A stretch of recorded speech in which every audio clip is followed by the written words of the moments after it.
Still in the spirit of celebration, oh, especially as it looks like our democracy is no longer in danger. I hope we keep celebrating through 2026, 2027, and beyond. So I have some more good news. While some of you were busy shouting, who must go? Who must stay? Who must win? Who must lose? Nigeria was quietly making money somewhere else. In 2025, Nigeria's non-oil export hit a record of 12.36 trillion naira. That's approximately $6.1 billion. And that's the highest amount made from non-oil exports in Nigeria's history. I would have asked you to put your hands together, but it's okay. And you know why this matters? Because for many years, we have been shouting, and we're still shouting, Nigeria must diversify. Okay, this is what diversification looks like. Not a campaign promise, not a presidential speech. It is when Nigeria starts earning more from what it produces outside of crude oil. Agricultural products, processed goods, solid minerals, manufactured products. And as someone who has worked in the export sector, I can tell you categorically that export is serious business. Because every time Nigeria exports, money comes in. I also need to state that Nigeria has never been poor in resources.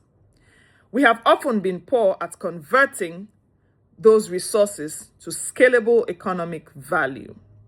So 12.36 trillion naira. Is that enough? Absolutely not. But should we keep pretending like nothing is happening? Absolutely not. Here is another good news. Nigeria is currently pursuing a 90,000 kilometers national fiber optics rollout under the project bridge. And this is designed to expand high-speed connectivity across the country and reach schools, communities, healthcare facilities, and businesses. And somebody will hear fiber optics and say, what has that got to do with me or the common man? Well, everything. Because the next economy will not be built with roads alone. It will be built with data.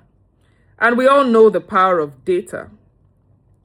A student and everyone else can access information around the world.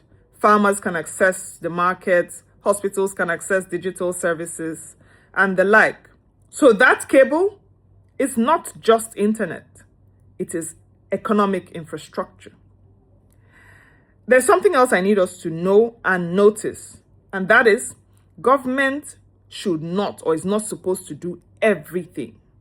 And that is why this project bridge is structured around public-private partnerships, with government playing a catalytic role and private capital participates in the infrastructure.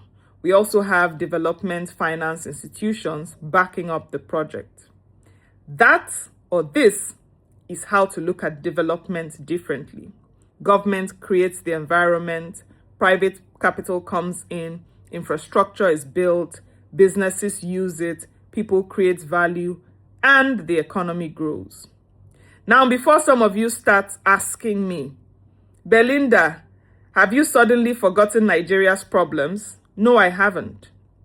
We still have inflation, we still have insecurity, poverty, some weak institutions, infrastructure deficits, revenue problems. You can go ahead and mention any ones or the ones that I didn't mention.